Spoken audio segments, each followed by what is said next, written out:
The Colorado Avalanche are making some roster moves with the season right around the corner, so let's talk about them on a new episode of Locked On Avalanche. Coming at you.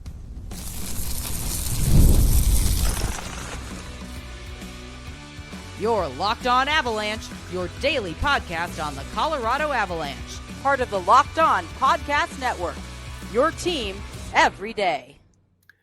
All right, everybody, welcome to another episode of Locked On Avalanche, part of the Locked On Podcast Network, your team every day. I'm your host, Chris Maselli. Joining me, as always, Mr. Zach Pearson. Thank you for tuning in, making this your first listen of the day. That's always appreciated. If you want to get in on the conversation, then join our subtext. Link is in the show notes below. Chat with Zach and I one-on-one. Get your opinion, everything Avalanche related, and share it on this very podcast.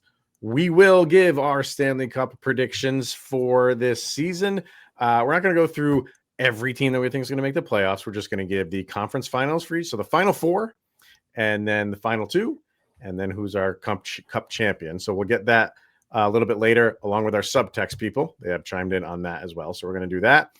And where we're going to kind of start for the first couple segments here is the moves that have been made from the Avalanche with their roster. Like, the roster needs to be done by Monday afternoon. I think it's like 2 or 3 o'clock in the afternoon by Monday. Like, your roster needs to be set. So for the most part, we kind of know what's going on for the Avalanche. Could there still be a move or two made? Yes, they still have time. But where I want to start, Zach, is with the name that I think like a lot of us hoped he would be there. And he is, and that's Gavin Brinley. Yeah. Like, am I surprised that he's made it this far? Yes. Before, like, if you were to ask me, like, before training camp started, I would say, like, I think he's going to have a good camp. Would it be enough to keep him up this year? No. Okay. But what he's done is he's just made it so different. He's made them to make a tough choice. Everything he's done in this preseason, like, how do you go to him and say, like, not good enough? You know what I mean? Like, how do you go to him and say, like, no, like, you played great, kid. You put up points in, I don't know if it was every game, but maybe all but one. He had an impact in every game for sure. Right. Yep. How do you go to him and say, like, no, we got to send you down? But the other part of that is, like, where do you put him right now? So just give me your thoughts on everything Gavin Brinley right now, and we'll kind of go from there. It's really interesting, right? I mean, the kid's clearly got a pretty high ceiling. He's played excellently through the preseason. He's done exactly what I would say you have to do, and that is, like you said, you've made it difficult to tell you you're not allowed to be on the opening night roster.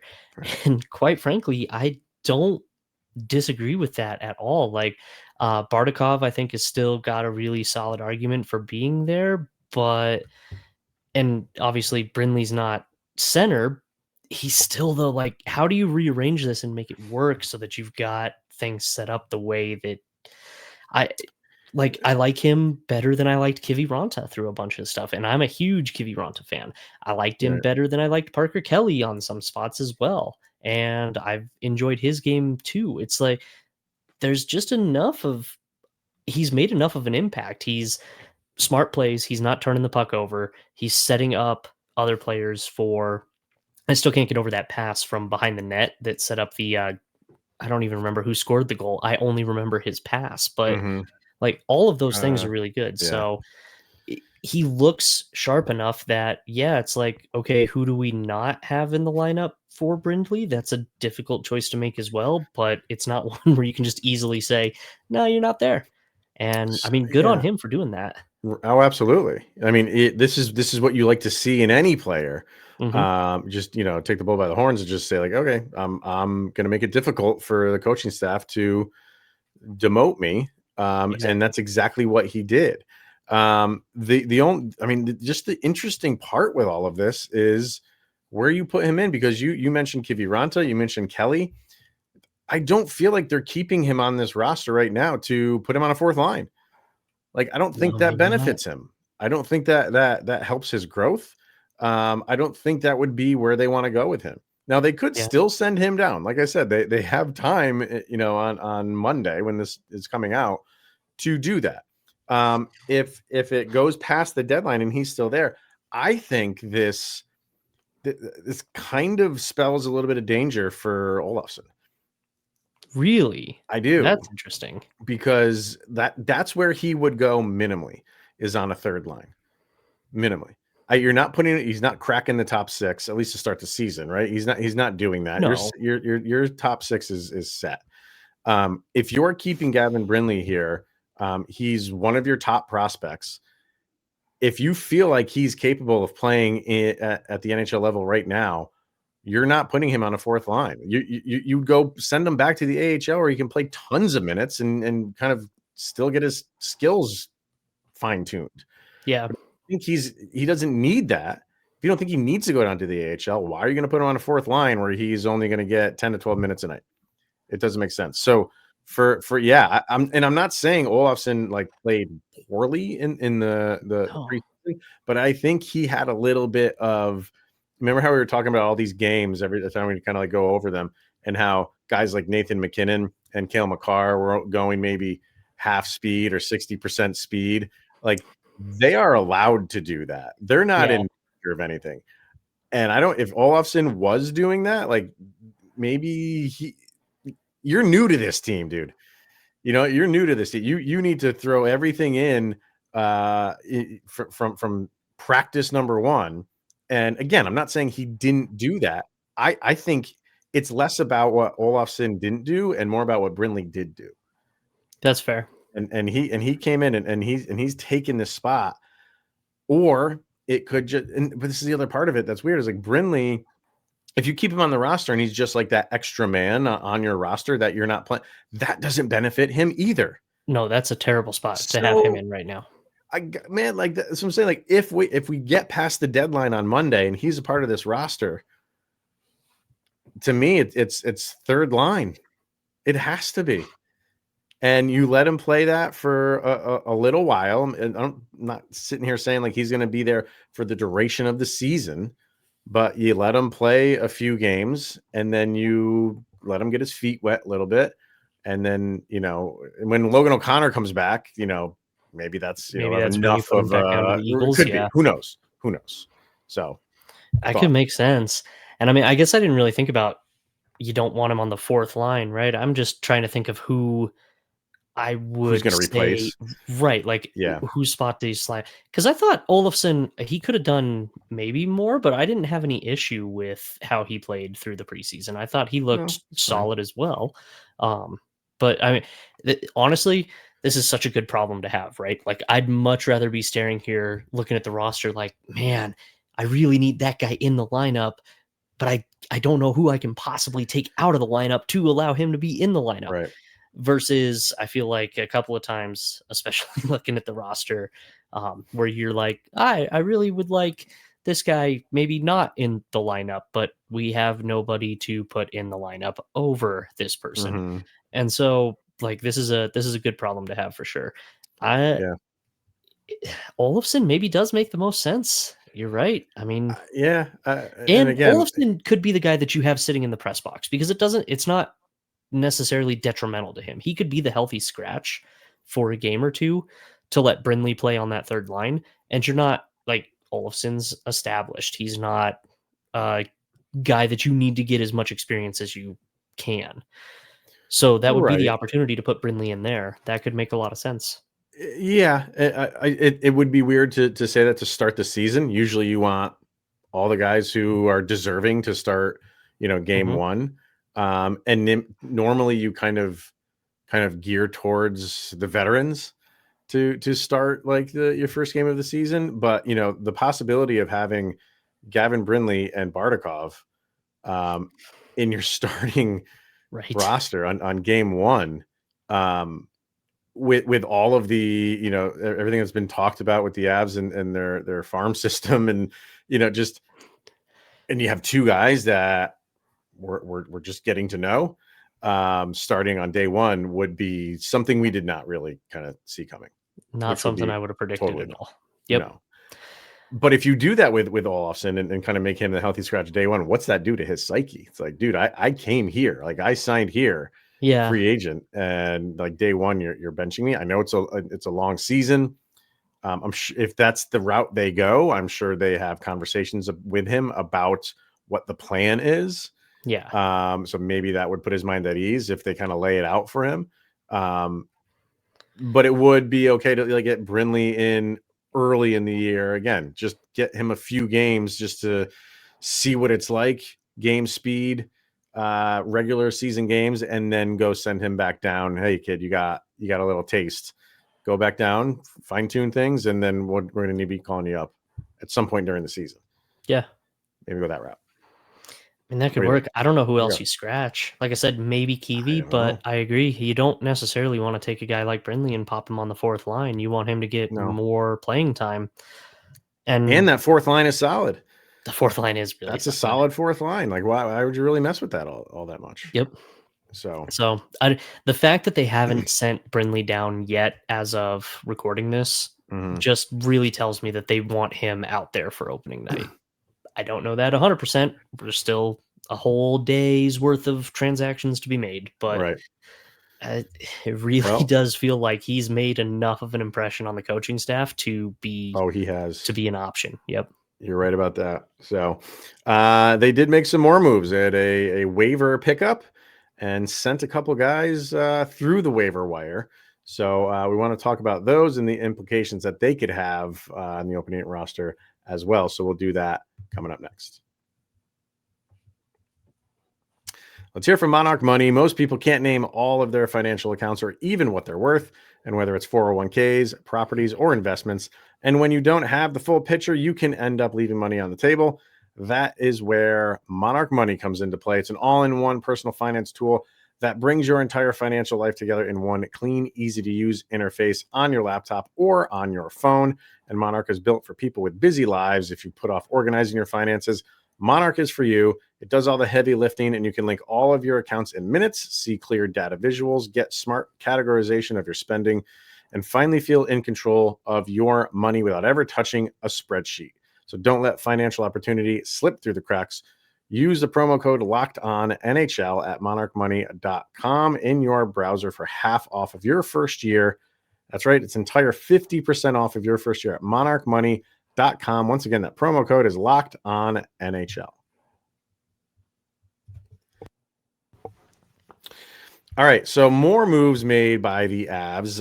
One was picking up a waiver transaction. One was sending two guys through waivers, which, again, as of recording this, have not cleared yet. We'll see if they do. Those, we'll get to those guys in a minute. The guy that they picked up off the waiver wire from Calgary, defenseman Ilia I'm going to butcher this, Soloviov. There we go. Soloviov. A lot of O's in that last name. So defenseman, Calgary, he's got very minimal experience. I have never seen the guy play, but what he's got is two things. He has size, and he's a left-handed shot defenseman. Yep. Which the Avs are kind of lacking in right now. So I think it's an interesting pickup just based on those metrics. But any kind of thoughts on where they go with that? It really, this one to me feels interesting with Malinsky maybe not having the best preseason games playing on his offside. And with Girard having been injured, although Girard had more than 22 minutes of ice time in that last preseason game, so it seems like he's probably going to be okay and good to go. But I definitely agree. I think it is really interesting with Malinsky. Like I said, I thought he played okay, but he had some moments of just not looking as good as I think he needs to look on that offside. So picking up a big body who's a left-handed defenseman, that could very well be what that is. I don't know. It was an interesting move. It's not necessarily what I expected at all. I did not expect to see them picking up a defenseman on the waiver wire, but here we are. You don't really anticipate your team picking up anybody on the waiver wire. So whenever a team picks up somebody on the waivers, like 99 times out of 100, you're like, wasn't expecting that. Yep. You True. just can't really telegraph those. They're tough to know who because and then the opposite's true. The guy will go up and you're like, oh, he would fit really well, and then he clears waivers and nobody picks him up. Yep. So it's tough, but it makes sense. I think you're right, and a lot of people are talking about that whole Malinsky thing. It's weird to hear Bednar say like we're gonna give him a lot of time to figure that out. And Bednar is kind of saying like how he is encouraged by the progress that Malinsky has made on that side. But it can't hurt just to have something in your back pocket. Right. And, and now they have, they got him and they got to keep him around for a month on the roster with the way waivers go. They can't do it or 10 games. If he plays 10 games, then they can put him up for waivers. Or for 30 days, then that's the next time they can't do anything with him. So he's a part of that opening night roster. So he's going to be around for a little while. And maybe that's it. Maybe that's all he sees with the Avs. Because after a month, maybe that's the leash for Sam Malinsky. Yeah. And if they're okay with how he is by the end of October, Soloviov is probably on waivers again. And we'll never see or hear from him again. That would be my guess of what they're doing with this, just to have some insurance. Certainly possible. I mean, like I said, it does make a lot of sense because I think they do believe in Malinsky's ability to take over on that offside and play the way that they hope he can. But yeah, a month seems like a very good amount of time to know for sure if that's going to work. And you need to have some kind of insurance plan for that. You can't just put all your eggs in that basket and say, we know you don't know 100% that he's going to figure it out. So again, no way did I expect them to even go after a defenseman anywhere, but this does seem to make sense. I'm not opposed to this move. And the size he's got is nice. Yeah. And that's a big thing that I feel like the Avs, a lot of people constantly bring up on the Avs is we need more size. There needs to be bigger bodies, especially on the back end. Burns, obviously, being a bigger dude, not afraid to throw his body around throughout his entire career. And so otherwise, you really have Manson, and that's kind of it. So one more bigger body is not a terrible thing to have in case you need it. Yep. Can't hurt. Nope, not at all. And then putting on waivers, did the Avs, was Keaton Middleton. And becoming one of our favorites here is Jack Ahcan, who we are lovingly calling Shaka Khan around here recently. So that's pretty much what we're just going to say whenever we talk about Jack is just Shaka Khan. Yep. Shaka Khan. So the Middleton one was a little bit surprising. I mean, Bednar loves the guy. He does. So I think it's just one of those things where they're pretty confident that they can get him through waivers. I don't think they really want to lose him. No. Same thing with Ahcan. Like he had a really good preseason. He looked really sharp. Good preseason. Yes. A really good. So I hope both of these guys get. Normally, if like when the guys go up on waivers, sure, I'd love for them to keep them and then just send them down to the AHL. So they're still part of the team. But these two guys specifically, I feel like could get some time this year at different points, especially Middleton. So I'm kind of hoping that both these guys go through. And that's the other thing. Like just because they put Middleton through waivers doesn't mean if he does clear, they automatically throw him down to the Eagles. Like he could clear and then keep him on the active roster. And then like we talked about with Soloviov, like they can't do anything with him for 30 days. But if your guy goes through, if you put him on waivers and your guy goes through, you can move him up and down for 30 days. You don't have to put him on waivers again. Yeah. So I think that is their purpose for putting Middleton on waivers specifically. So we'll see. We'll see if anybody claims one of those guys, both of those guys, or none of them, and see where they go from here. So a lot of action going on in the final hours of the Avalanche, and they're finalizing the roster. So what do you think of these two guys?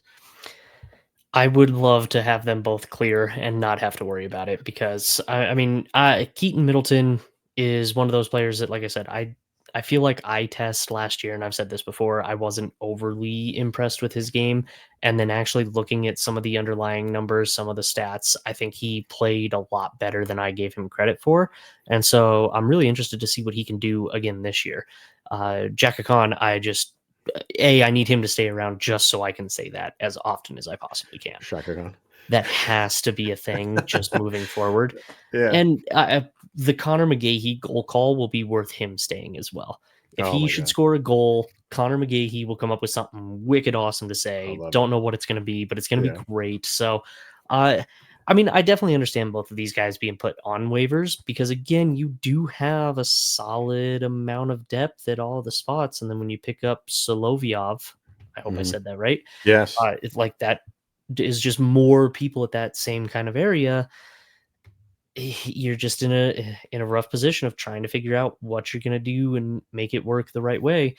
I just hope they clear. That's the only thing I really can be concerned about is just I hope they clear. Middleton grew on me. Like I think there was some like Curtis McDermott hangover for me after McDermott left. It's kind of around the time where Middleton like came. It wasn't right away, but I think I just had vibes of Curtis McDermott, who just did nothing for you. I mean, but Middleton, like he started to play better, and you saw like he was producing and defensive first guy, which is totally fine, which is what you need on your defensive end. So he grew on me over the year, and I do. I hope he hangs around. Like I said, I think Middleton was one where before joining full time, I jumped on to do a player ratings, and my gut reaction was to give him like a D or a D minus, and then I actually like looked at what he did and paid a little close attention to like his entire game overall, and it was a lot more like he deserved more than what I think he got. I think the McDermott hangover is probably a big part of that. That seems completely fair because like Curtis McDermott, great locker room guy, didn't really do what we needed at all. And I think that's sort of what everybody, myself included, expected Middleton to be. And so we just sort of like railroaded him as that, and that's just what we saw. So because like McDermott would fight, but he wouldn't really hit anybody. Yeah, like he'll if you do something to his teammate, like he'll seek you down and throw down with you, but he's not gonna just lay a bruising hit on any, like he just wasn't that way. So it was like a give and take with him of kind of like settling the score. Okay, you can rely on him for that, but just going out and hitting a body just because that's the way that the position is played didn't really do it that much. No, Middleton does. I don't think McDermott fought as much as I really actually would have liked him to. Yeah. I feel like there was a lot of instances where I'm like, this seems like the type of moment where you should have a guy go over and do something, and nobody's doing it. And here's a big hit on a star player. McDermott's on the ice. Nothing happened again. Which I think some of that is how the Avalanche want to operate. 100%. Like I think a lot of they went to him to be like, you're not going after anybody tonight. And he's got to fall in line. And we saw that so many times where someone would take a run at an Avs player and there wouldn't be any rebuttal.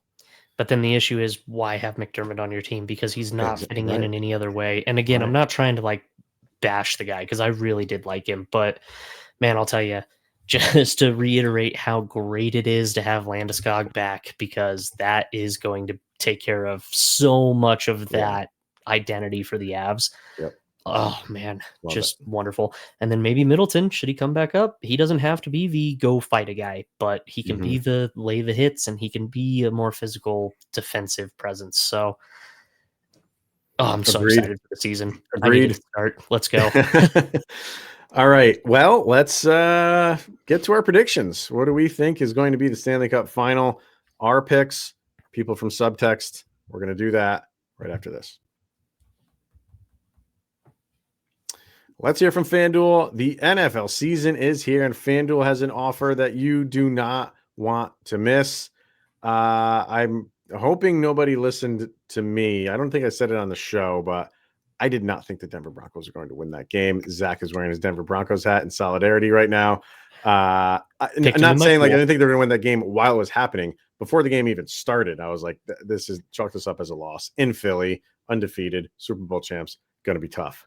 If you spent that $5 on the Denver Broncos, I give you credit. I give you a lot of credit. You enjoy those $300 in bonus bets because you earned them. I picked the Broncos on my pick'em pool on Thursday afternoon. I said Denver's going to win the game.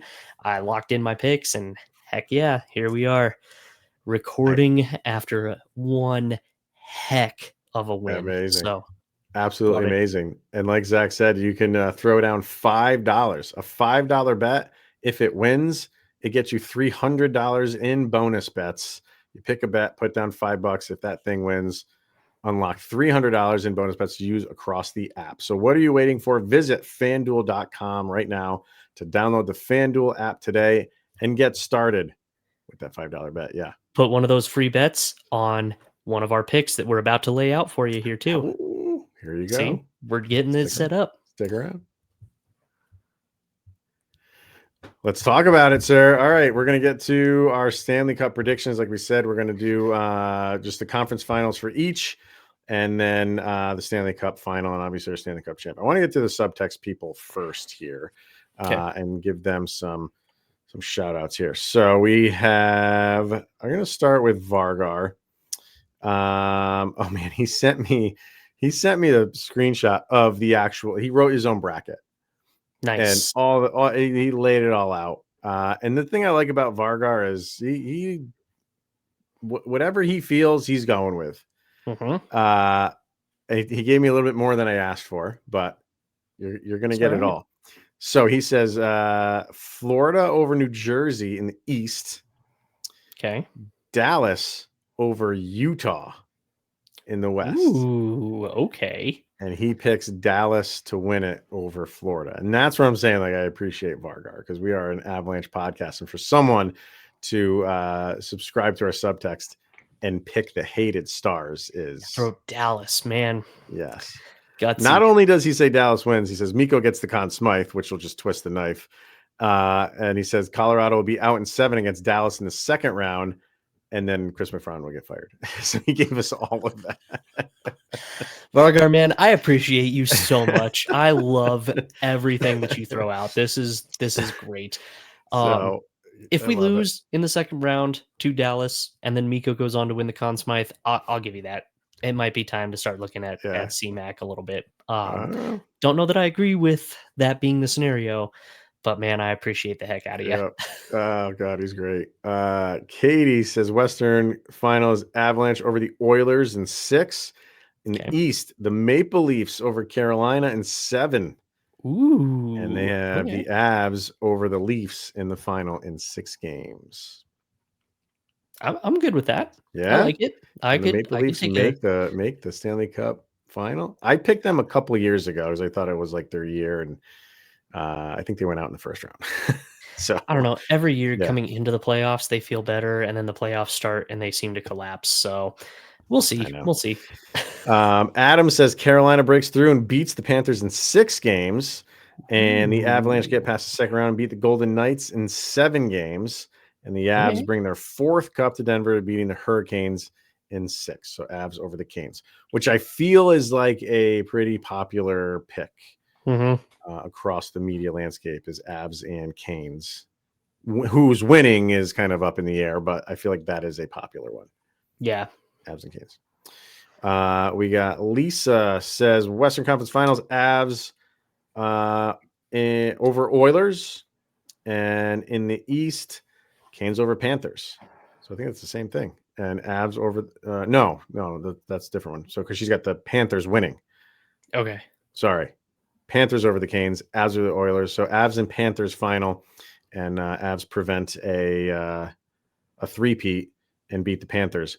But what she doesn't say, and what I want to know is like, do they sweep them again? Yeah. If it's Avs and Panthers, there's got to be a sweep. Would love it. Have to be a sweep. And let's see. I think Madam Battleaxe put something in here. She goes, I'm taking the 5th. I'm never correct, and then I jinx everything. I'm just saying we will make it to the Western Conference Finals. I don't care how we get there, but we will be there. So I don't think she wants to put a hex on them by saying like they're going to go to the Stanley Cup final. So she says at least they get to the Western Conference Finals. So having said that, let's throw ours out. Let's start in the East. We'll go to the West. Give me your Eastern Conference Final. Eastern Conference Final, I'm going Florida and Carolina is going to be the final there. And I think Florida finds a way to make it to the Eastern Conference Final. Even with the injuries and everything they're facing right now, I think they squeak into the playoffs. I think they're going to end up being like third or maybe a wild card, but I think they make it in and then push their way to the Eastern Conference Final because they're a really good team. And then I think they're just exhausted and done and beaten, and Carolina takes them in 7.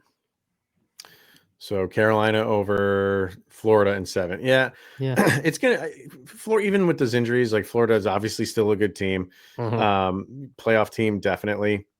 The thing that I just had this conversation with somebody. It's like when somebody wins championships, whatever the sport may be, multiple. Whether you've won 2 out of 3 or 2 in a row, or you've gone to however many like consecutive years. That team usually just stays together. Sure, you have people moving in and moving up, maybe at the lower level, but that team pretty much is the nucleus of that team stays together. And what happens is all the other teams are getting better. So I understand why you don't want to blow everything up. You just won 2 Stanley Cups. You want to keep that together, but everybody else around you is getting, and that's where things catch up to those teams. So I don't think Florida is going to make it to the conference finals this year. I don't. Yeah. And I think it was Katie who had the Maple Leafs in the conference final. She had them going to the Stanley Cup final. I don't have them going to the Stanley Cup final. I do have them going to the Eastern Conference final. So I had Canes and Maple Leafs in the Eastern Conference final with the Hurricanes beating them going into the Stanley Cup final. More than fair. I think that would be an excellent Eastern Conference final. That'd be fun. That'd be fun. Western Conference. What you got in that? All right. In the Western Conference, I think the Oilers make it back to the Western Conference final again. I think they go and they end up there and they run into an absolute force of an Avalanche squad who maybe not sweep, but will just roll over them, and the Avalanche go over the Oilers in 5 to make it to the Stanley Cup. Yeah, if they can meet the Oilers, just the goaltending for the Oilers continues to be an issue, and when you have a team that's just locked and loaded like the Avalanche can be, it's just going to be tough for the Oilers to overcome them. But I don't have the Oilers in the conference final either. And while I respect Vargar and love that he goes with Utah. I mean, Utah's just got to learn how to win in the playoffs first before putting them all the way in the Western Conference Finals. Right. I just most of the time I like not going out on a limb, but just a team that I think is good. And if things fall their way, could find themselves in the Western Conference Finals. And that's the Kings. Fair. I'm going to go the LA Kings. I'll go Kings and Avs. And of course, I got to pick the Avs for that. So I think we have the same Stanley Cup final, do we not? Avs and Canes? Avs and Canes. Avs and Canes. We are agreeing on the Stanley Cup final. Different opponents and how they get there. But what is your Stanley Cup prediction here, sir? 6 games. Avs win it in 6. I don't. I'm terrible at picking the actual number of games that they can win the championship in or whatever. I stink at doing that. I just pick the team. And I genuinely think the Avalanche can win this thing this year. Yeah. I think they are hungry to do it. I think they are annoyed at what's been going on and all the talk about them and how they've only managed to get past into the second round once since the Stanley Cup final. And this whole thing with the window closing, which it's not. And the Mikko thing and Dallas. And there's so much talk that they just want to put all that to rest. And I genuinely think that. I genuinely think this team can win the cup this year. So sure, if you want to say we're homers because we host an Avalanche podcast, feel free. Yep. But it's genuine. I do think they have the team to do it this year. See, I also think that we end up meeting Dallas in the first round again. I think it's going to be like a 2-3 seed situation. I hate it because I think those are two teams that should have the opportunity to be a Western Conference final, or at least like a later round in the first round. But here's the thing. I think with Landeskog back and healthy through the whole thing, I think a solid year through everything. I am going to throw out an earlier round prediction and say the Avs take care of Dallas in 5. Oh, bookmark that one. Do. And then Wow. come back and talk to me when I'm wrong, because okay. I love that, but I'm calling it right now. Yeah. Yes, you do. No, I'm calling it right now. I think that the Landeskog back, I think the team is hungry. There's a different attitude. There's a different depth to the team than has been for a couple of years. I don't think McKinnon's going to be like, he's obviously never messing around, but he's going to hit that gear. He's going to do all of those things. And I think the Avs just absolutely shut down Dallas in round 1 and win it in 5. The only way they meet in round 1 is if they're 2-3 in the division, though. So someone else has to win the division. Which I can see happening. I don't know. I really can. I mean, well, last year we were all thinking it's Dallas and Avalanche 1-2. That was the talking point going into last season. And what happened? Winnipeg just went on an incredidu tear to start the year that nobody could catch them. Is there another team that could do that this year? I don't know, but why you play the honestly, games? Winnipeg. Why play? They could be the one that do it again this year. Yeah, especially if Hellebuck starts off as like traditional regular season Hellebuck, that could absolutely backstop them to another division title. Sure. And so we'll see. But yeah, I'm calling that now. I think it's going to be a 2-3 matchup again in the dumbest playoff format of all time. I know. But the Avs will come out on top in dominating fashion too. Like it will not be a discussion on, ooh, it was so close. No, they will prove they are the better team. We will revisit. I look forward to that one. I can't wait. All right.